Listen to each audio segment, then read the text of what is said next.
Hey everybody, this is Perch. Just kind of I don't know. I want to take a moment to talk about some of what's going on in comics right now because I'm about to get into the DC February solicits, and we'll go through all that. It's always a good time for me.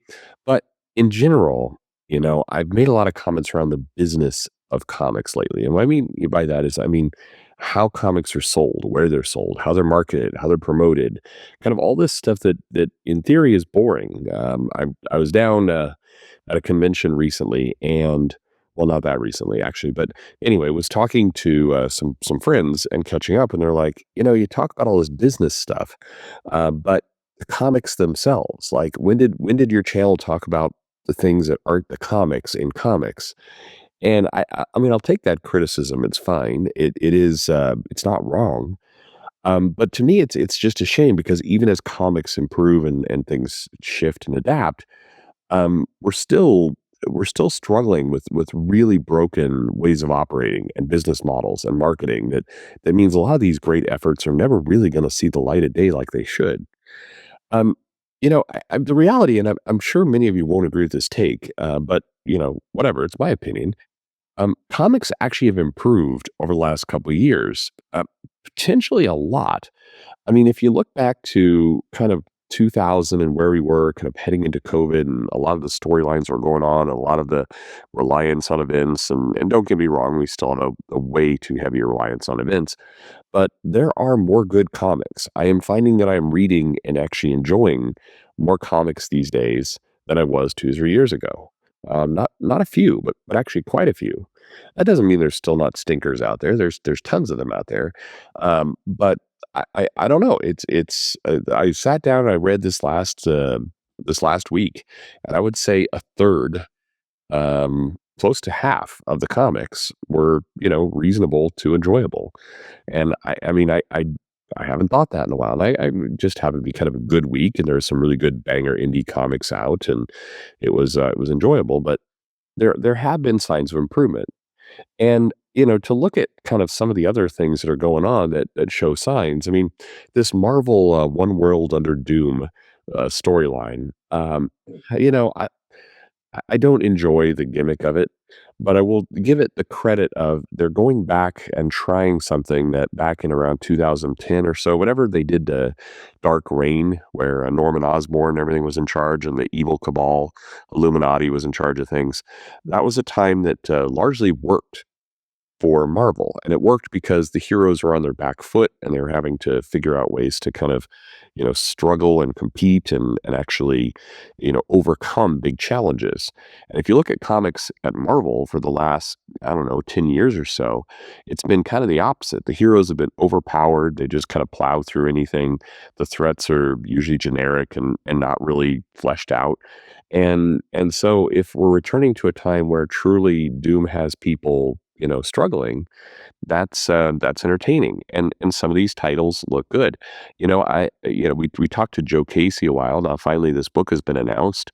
I like a lot the premise of his Weapon X-Men. It's a commercial aimed title. You've got a bunch of relatively fan favorite heroes. They're going out and they're doing something big, and it's promising big action and real villains. And I think he's going to deliver based on everything he said. He's going to deliver on that. I'm liking what Jeff Thorne is doing on X Force a lot. It's a different kind of book. It's got kind of a kind of a sleeping dread to it. But he's he's killing off characters. He's getting them into action. When I look at a lot of the other X-Men books that are kind of just, I'm not sure what they're doing. They're just taking their time. That book is good. I think what Joe Casey says is good, and what he's trying to do.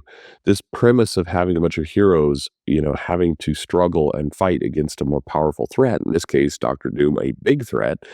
That's a good sign. Over in DC, the All In initiative, that while there are issues with it, now having, I heard a lot about it before it launched.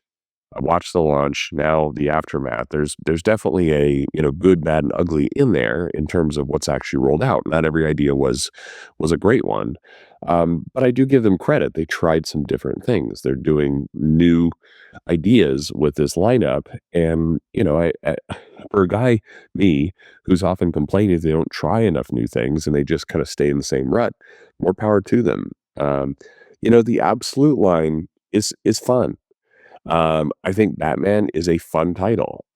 Does I have friends who are loving it. I have friends who are hating it. But it does feel like it's stepping up and trying to do something very very different, and I really like that.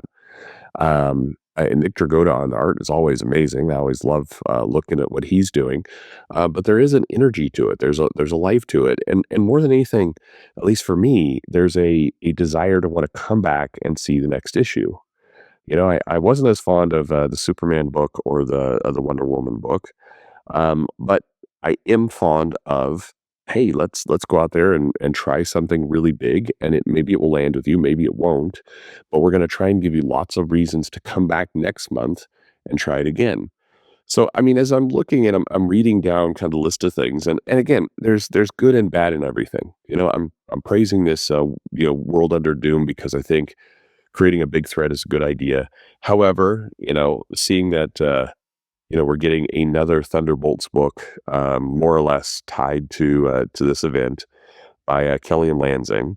The fact that we're getting another Night Stalkers vampire tie-in, that we're getting another Red Hulk tie-in, that's definitely the same old Marvel. That's like, hey, we have this event. Why don't we just shove 8 different limited series in here? I don't love that. And we'll see how the absolute universe goes when they start, throwing more and more. When we're down to absolute Martian Manhunter, where are we going to be at this point?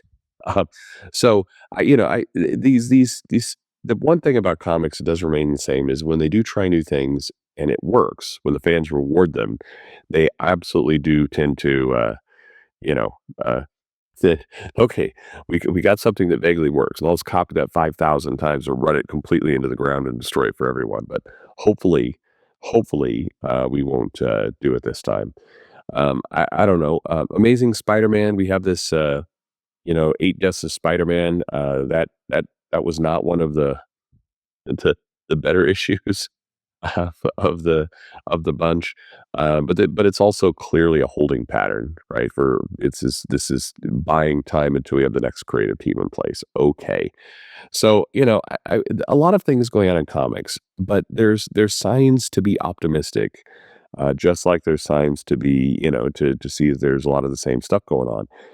I'm enjoying more in comics these days, and I'm really enjoying that people are making an effort to try different things. And when I look at some of these solicitations, I look at some of these things coming up. What I see is that there's probably a lot to be optimistic about, quite frankly.